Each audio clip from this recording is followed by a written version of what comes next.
자, 우리 추수감사절을 맞이해서 우리 감사가 넘치시기를 소망합니다.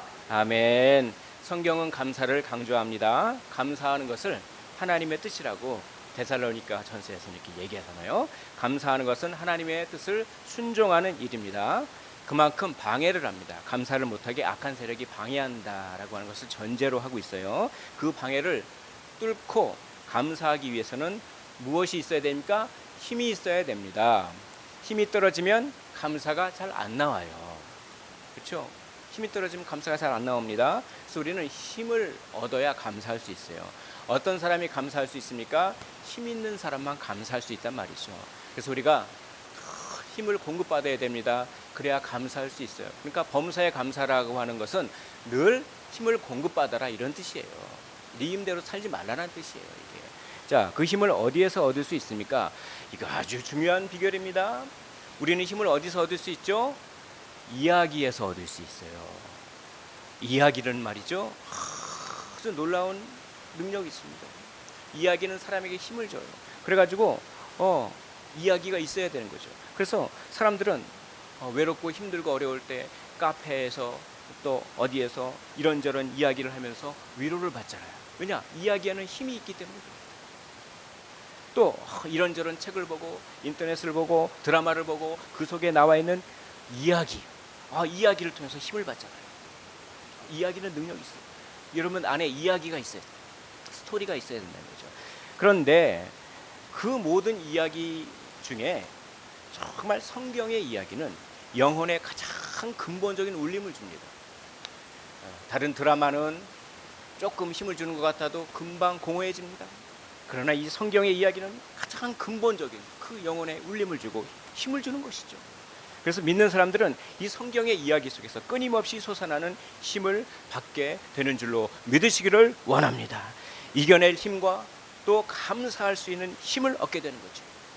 오늘 많은 이야기들이 있어요. 성경에는 그 중에서 3가지 이야기를 제가 말씀을 준비하면서 하나님께서 떠오르게 해주셔서 이걸 같이 나누라고 하는 걸로 믿고 이 3가지의 이야기, 감사할 수 있는 힘을 얻을 수 있는 그 이야기를 그렇게 제가 알려드리려고 합니다.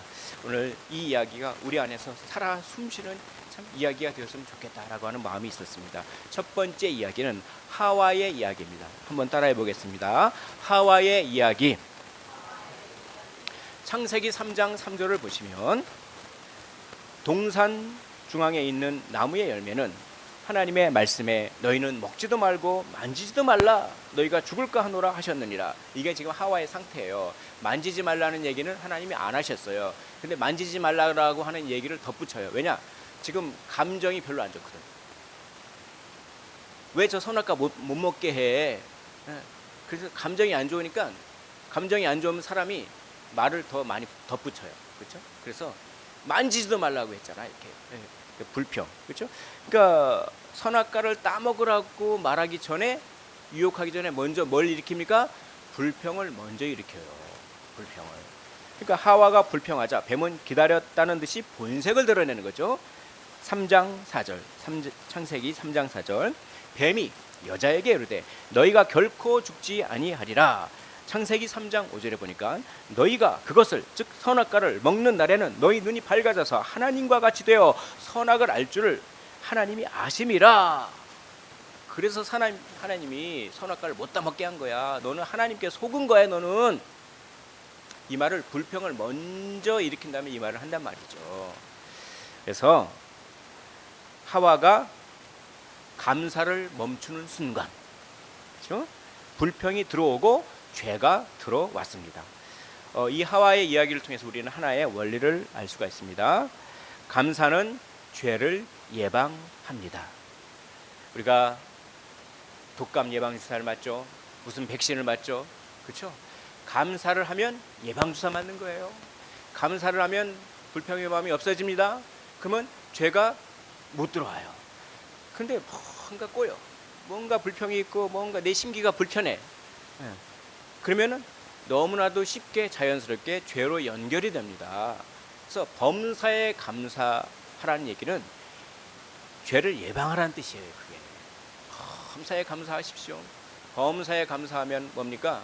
하와의 이야기가 내 이야기가 안 되는 거예요. 그렇죠?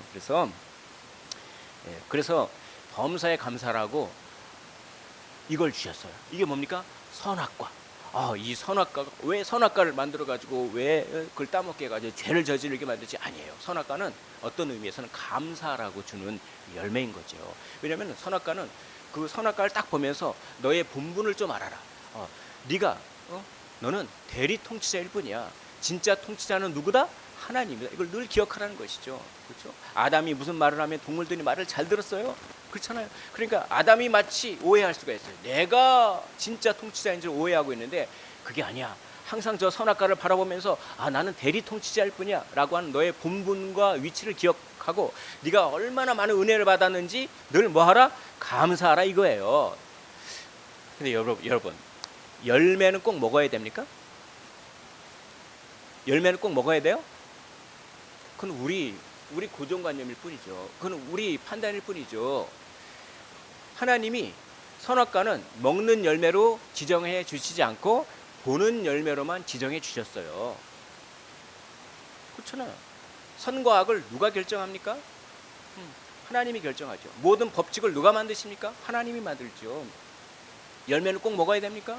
하나님이 이거는 먹는 열매가 아니야, 이거는 단지 보는 열매야, 그렇게 지정해 주셨으면 이건 보기만 해야 되는 거죠. 근데 선악과를 따먹는다는 것은 내가 하나님이 돼서 내가 선과 악을 결정한다는 이런 뜻이죠. 그래서 저 선악과를 보면서 너는 피조물일 뿐이야, 너는 대리 통치할 뿐이야, 너에게 많은 은혜를 공급해 주셨으니까 그 하나님의 은혜를 기억하면서 어떻게 하라? 본분을 잊지 말고 감사하라 이런 뜻입니다. 그건 뭐냐? 좀 있으면 악의 세력이 쳐들어올지를 모르니까 늘 감사하면서 에덴 동산을 지켜내라 이런 뜻이에요. 그게 선악과인데 아이고 그걸 갖다가 오해를 해가지고 저 선악과를 왜 못 따먹게 만들어 그렇게 해가지고 그렇죠. 그래서 감사하지 않았기 때문에 죄를 예방하지 못하고 죄가 들어와 버리게 된 것입니다. 그래서 죽음이 들어왔어요. 얼마나 슬픕니까? 얼마나 슬퍼요. 우리가 사랑하는 사람들이 죽는 것을 보면 얼마나 슬픕니까? 이게 다 감사하지 않아서 생긴 일이에요. 감사를 통해서 죄를 예방하시기를 주의 이름으로 축원을 드립니다. 자, 두 번째 이야기가 있습니다. 한번 따라해 보겠습니다. 포도원 품꾼 이야기. 시작. 포도원 품꾼 이야기. 예수님이 이런 비유를 하시잖아요. 이 포도원 주인이 일꾼을 구했는데요. 어떤 일꾼은 온종일 떼약볕에 서서 그냥 온종일 일해서 한 데나리온을 받습니다. 근데 다른 일꾼은 1시간 정도밖에 일하지 않았는데 똑같이 한 데나리온을 받아요. 그러니까 온종일 일한 일꾼이 원망합니다. 그래서 이렇게 얘기해요. 마태복음 20장 12절 제가 읽어보겠습니다. 나중은 이 사람들은 1시간밖에 일하지 아니하였거늘 그들을 종일 수고하며 더위를 견딘 우리와 같게 하였나이다. 그렇게 원망해요. 그러니까 주인이 이렇게 대답하는 겁니다. 내가 너에게 잘못한 게 하나도 없거든. 너는 나랑 한 데나리온의 그 계약을 맺지 않았냐? 난 그 약속을 지켰다. 그러면서 마태복음 20장 14절처럼 주인이 얘기합니다. 내 것이나 가지고 가라. 나중은 이 사람에게 너와 같이 주는 것이 내 뜻이니라 라고 되어 있는 것이죠. 뭔가 불공평해 보이죠. 근데 이 비유를 이해하려면 마태복음 20장 1절을 봐야 됩니다. 마태복음 20장 1절에 이렇게 되어 있습니다. 이 화면을 보면서 한 목소리로 읽어보도록 하겠습니다. 시작. 천국은 마치 품꾼을 얻어 포도원에 들여보내려고 이른 아침에 나간 집주인과 같으니. 이 비유를 예수님께서 왜 말씀하셨느냐면 천국이란 이런 곳이다를 설명하기 위해서 이 비유를 말씀해 주셨다는 거예요. 이 비유를 이해하면 천국을 이해할 수 있다는 것입니다. 그래서 이 비유는 세상의 법칙을 얘기하는 것이 아니라 천국의 법칙을 얘기하는 거예요. 세상의 법칙은 자기공로의 법칙입니다. 자기공로. 자기가 열심히 해서 자기가 그렇죠. 세상의 법칙은 세상의 법칙으로 보면 좀 불공평해요. 누구는 열심히 일했는데 이만큼 그렇죠. 이거는 천국의 세상의 법칙이 아니라 천국이 통치되는 원리를 말씀해 주시기 위한 것이죠. 그래서 일부러 이 비유를 통해서 뭡니까? 뭔가 불공평함을 불러일으켜요. 그런 마음은 천국의 마음이 아니라는 것이죠. 그러면 천국의 원리는 무엇입니까? 천국의 원리는 바로 은혜의 원리다라고 하는 겁니다. 천국의 원리는 은혜의 원리. 그 1시간밖에 일하지 않은 사람은 사실은 일터까지 왔다 갔다 하는 그런 시간까지 고려하면 사실 그냥 서 있다가만 온 거예요. 일도 안 하고 그냥 온종일 일하는 것과 같은 대우를 받는 거예요. 일도 하나도 안 하고. 근데 이 사람은 아마 불구의 몸이었을 겁니다. 그리고 일꾼으로 쓰기에는 정말 아주 부적절한 모습이었을 거예요. 학자들이 다 그렇게 해석을 하는 거거든요. 그러니까 아무도 일꾼으로 써주질 않을 겁니다. 제가 그 대학생 때인가요? 그래서 그 버스를 타고 첫 차가 그때 새벽 4시 반인가 있었는데 첫 차를 타고 도서관에 가기 위해서 쫙 가면요, 시장에, 인간 시장이죠. 그 시장에 아저씨들이 탁 서 있어요. 그러면 봉고차가 한 대 딱 와서 미장 손 들어보세요. 그럼 미장 탁 손 들어봐요. 기술자라 이거죠, 자기 미장. 그럼 미장 탁 뽑아가요.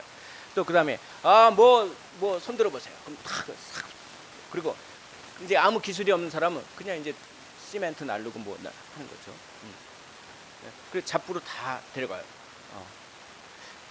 근데 그 일꾼으로 써주지 않은 사람이 있는 것이 몸이 좀 약해 보이거나 그렇죠. 그러니까 이 사람이 왜 1시간밖에 일하지 못했냐면 일꾼으로 누구도 써주지 않으려고 하니까 그냥 그대로 있는 거죠. 근데 그런데도 시장에 계속 서 있어요. 왜냐하면 일을 못하면 가족이 다 굶으니까. 그래서 아주 늦은 시간까지 서 있어요. 보통 새벽에 다 일꾼들은 뽑혀가는데 늦은 시간까지 서 있는 거예요. 계속. 그러니까 주인이 이렇게 묻습니다. 마태복음 20장 6절 보시면 이렇게 되어 있습니다. 마태복음 20장 6절, 너희는 어찌하여 종일토록 놀고 여기 서 있느냐. 마태복음 20장 7절에 이르되 우리를 품꾼으로 쓰는 이가 없음이니이다. 이르되 너희도 포도원에 들어가라 하니라. 일자리를 가진 거죠. 너희도 포도원에 들어가라. 그러니까 포도원 주인은요, 자기 힘으로는 살아갈 수 없는 사람을 불쌍히 여긴 거예요. 그래가지고 품꾼으로 삼아준 것이죠. 그리고 그들에게 온종일 일한 것처럼 대우해 주는 겁니다. 온종일 일한 것처럼 여겨주는 겁니다. 우리는 죄가 너무나 많아서 우리는 천국에 못 들어갑니다.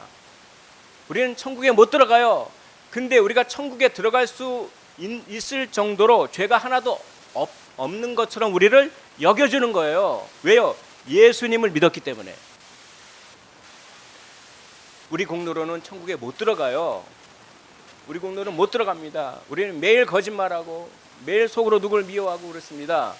그런데 예수님은 완벽하신 분입니다. 근데 우리가 예수님을 믿으면 예수님의 완벽함이 우리에게 전달되는 거예요. 그래서 하나님의 눈에는 우리가 예수님 수준처럼 완벽한 존재로 여겨짐을 받아서 우리는 1시간도 일하지 않고 그냥 불구의 몸으로 아무 일도 안 했는데 마치 온종일 일한 사람이 한 데나리온을 받듯이 똑같이 여겨짐을 받는 이 놀라운 천국의 원리.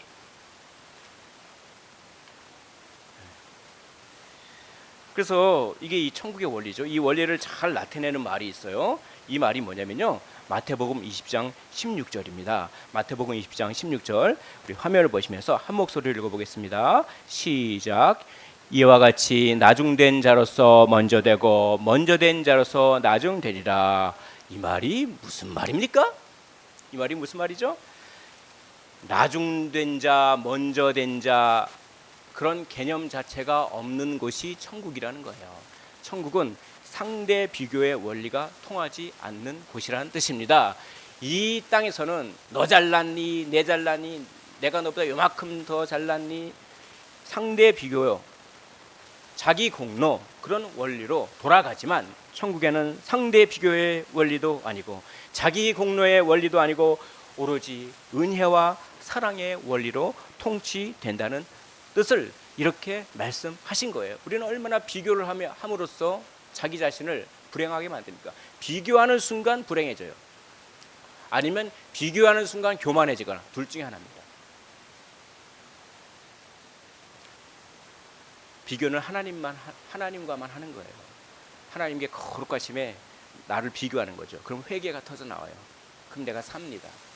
사람과 사람은 비교하지 않는 거예요. 비교는 나와 하나님과만 비교하는 거예요. 근데 나와 하나님과는 비교하지 않고, 그래서 회개는 안 하고 사람과 사람에게 비교해서 상대적 우월감에 빠져서 교만하거나 혹은 상대적인 박탈감에 빠져서 낙심하거나, 천국은 그런 것이 아니란 것입니다. 나중된 자로서 먼저 되고 먼저 된 자로서 나중되더라. 상대 비교의 원리도 아니고 자기 공로의 원리도 아닌 오로지 은혜와 사랑. 그러니까 천국 백성들은요, 죄성이 없어져요. 죄성이 하나도 없어지니까 어떻게 되냐면 이런 거예요. 나는 온종일 일해서 한 데나리온을 받았는데 1시간도 일 안 하고 한 데나리온을 받은 사람을 보면서 행복한 거예요. 그 사람이 잘된 것이 왜 이렇게 불공평하지? 라고 불평을 일으키는 것이 아니라, 천국에는 죄성이 없어지니까 저 사람의 행복이 나의 행복을 증가시키는 것이에요. 자녀가 대통령상 받았습니다. 시기합니까? 자녀, 아니 네가 내 자식이지만 시기심이 나네. 네가 대통령상 받았어? 네가 나보다 잘나는 게 뭔데? 그렇습니까? 그럴 수도 조금 있을까요? 자녀가 대통령상 받으면 내가 대통령상 받은 것 같잖아요. 왜냐? 자녀를 사랑하니까, 자녀와 나는 연결되어 있으니까. 그렇잖아요. 천국은 모든 사람들이 강하게 연결된 곳이에요. 저 사람의 행복이 나의 행복을 증가시켜요. 지금 이 땅에서는 저 사람의 행복이 나의 행복을 감소시킬 때가 많이 있죠. 그렇잖아요. 사돈이 땅을 사면 배가 아프잖아요. 근데 천국에서는 사돈이 땅을 사면 마치 내가 땅을 산 것 같이.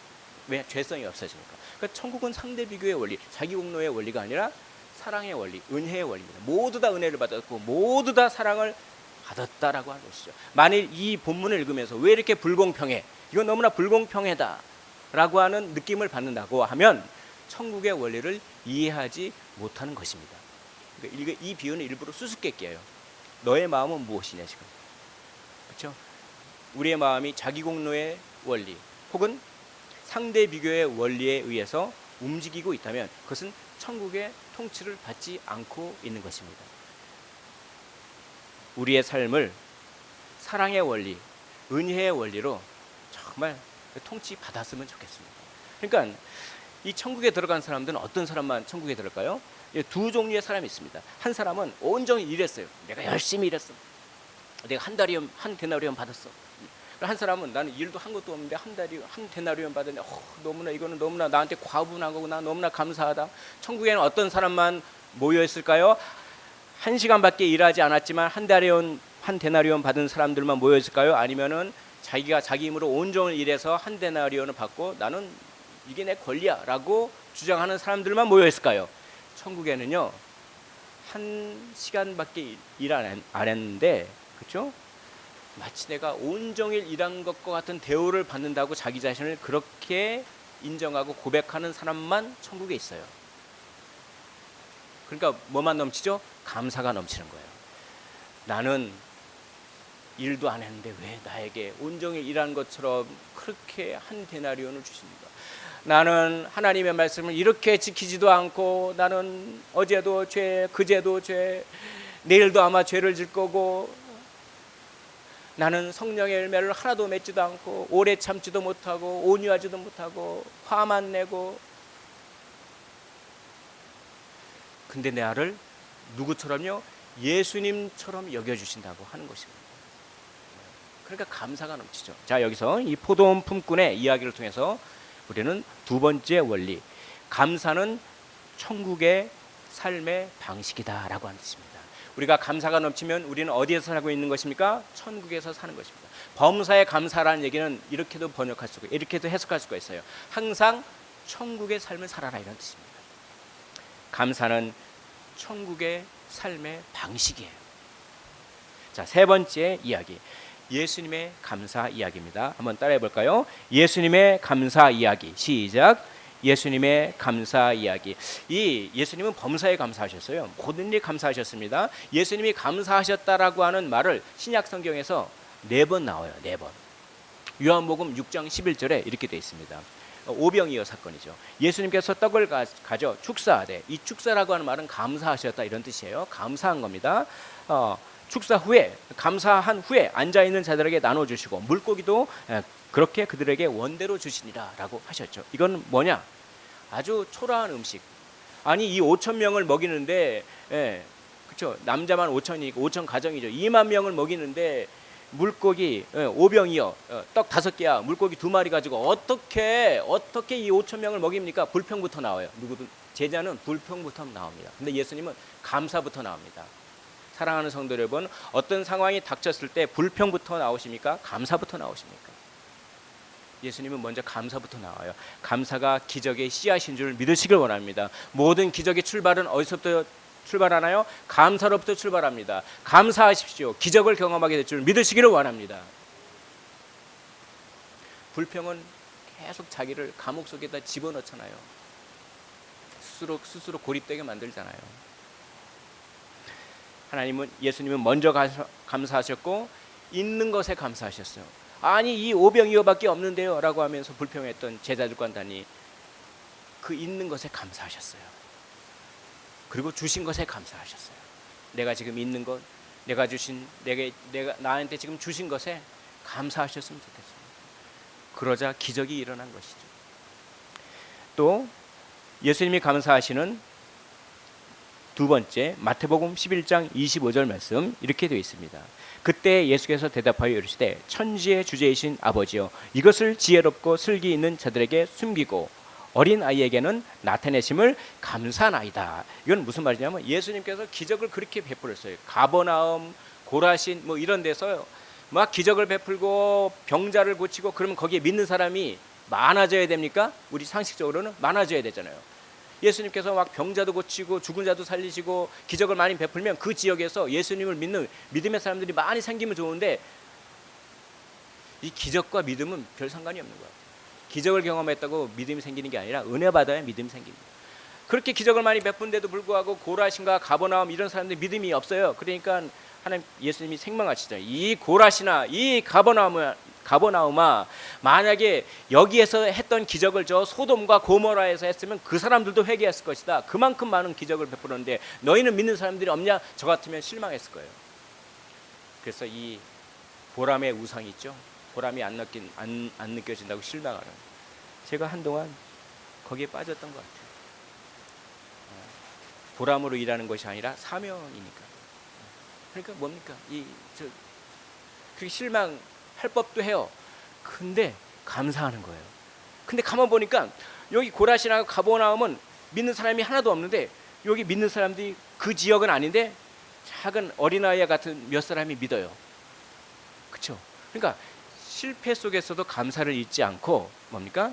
큰 실패 속에서 작은 성공에 감사하신 거예요. 이 어린아이 같은 이들에게는 나타내심을 감사합니다. 우리의 삶에 되돌아보면 실패 속에서도 그 실패가 큰 실패가 될 수가 있습니다. 그 실패 속에서도 때로는 아주 소소한 감사거리가 있지 않습니까? 거기에 감사하신 거예요. 예수님은.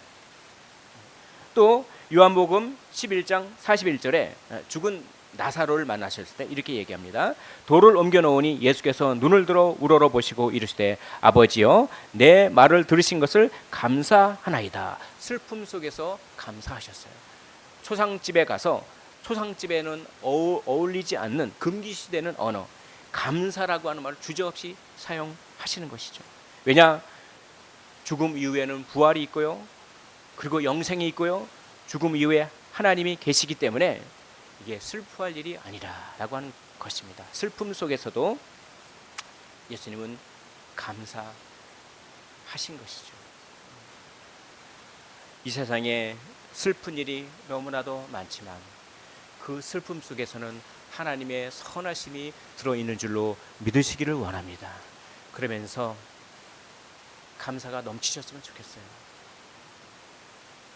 누가복음 22장 17절 이에 잔을 받으사 감사 기도하시고 이르시되 이것을 갖다가 너희끼리 나누라. 최후의 만찬에서 감사가 나왔어요. 누가복음 22장 19절에 또 떡을 가져 감사 기도하시고 감사 기도하셨어요. 떼어 그들에게 주시며 오늘 성찬식 했죠. 성찬식 장면입니다. 이것은 너희를 위하여 주는 내 몸이라 라고 하면서 감사를 하셨어요. 최후의 만찬 이후에 어떻게 하시죠? 최후의 만찬 이후에 무엇이 기다리고 있습니까? 십자가가 기다리고 있잖아요. 불과 얼마 후면, 그렇죠? 몇 시간 후면 끌려가서 종교 재판을 받고 또 몇 시간 후면 십자가를 질 걸 알고 계셨어요. 그리고 제자들과 맨 마지막 만찬을 하면서 무엇합니까? 아이고 나는 좀 이따 죽는다. 이때까지 내가 기적을 일으키니 뭔 소용이 있냐 이게 하지 않으시고 감사하신 거죠. 예수님은 심지어는 십자가마저도 감사하신 것입니다. 어떤 목사님이 이 부분을 이렇게 설교하시더라고요. 제가 감동이 있어서 그대로 읽어드리겠습니다. 내게는 죽음이요 고통이지만 하나님의 뜻을 이루는 일이었기에 감사할 수 있었습니다. 내게는 손해요 고통일지라도 그것을 통해서 하나님의 뜻이 이루어진다면 감사해야 합니다. 이것이 가장 차원 높은 감사입니다. 이 십자가를 감사한 거죠.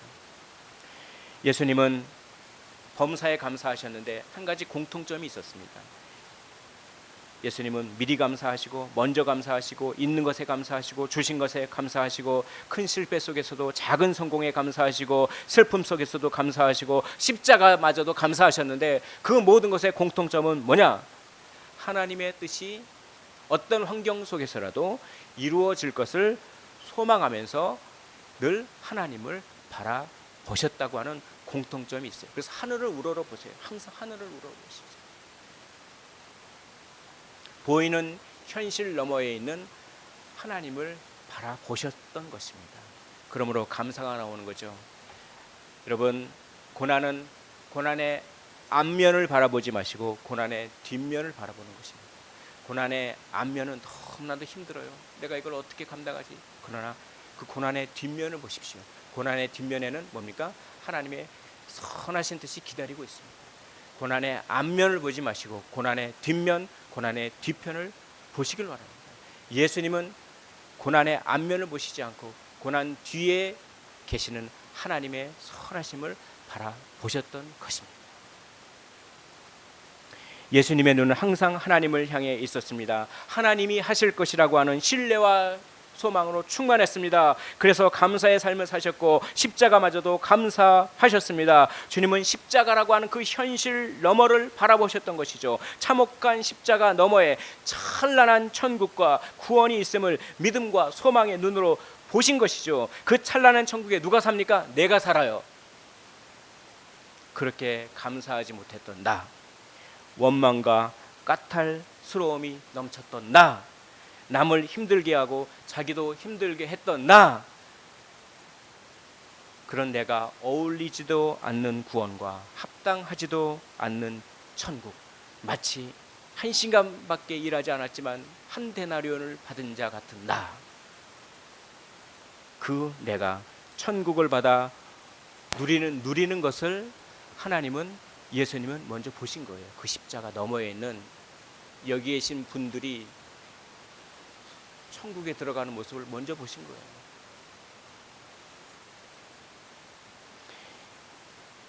예수님은 천국에 사는 나를 보시고 그게 그렇게 좋아서 십자가를 참으시고 십자가를 감사하셨습니다. 우리도 예수님의 삶을 따라가시기를 원합니다. 예수님의 감사 이야기를 통한 원리, 감사는 예수님을 닮는 것입니다. 우리 안에 이 이야기가 있기를 원합니다. 우리 안에 감사를 위한 3가지 이야기가 있기를 원합니다. 감사는 죄를 예방합니다. 감사는 천국의 삶의 방식입니다. 감사는 예수님을 닮는 것입니다. 이런 이야기들이 우리 안에서 힘과 능력이 되시기를 소망합니다.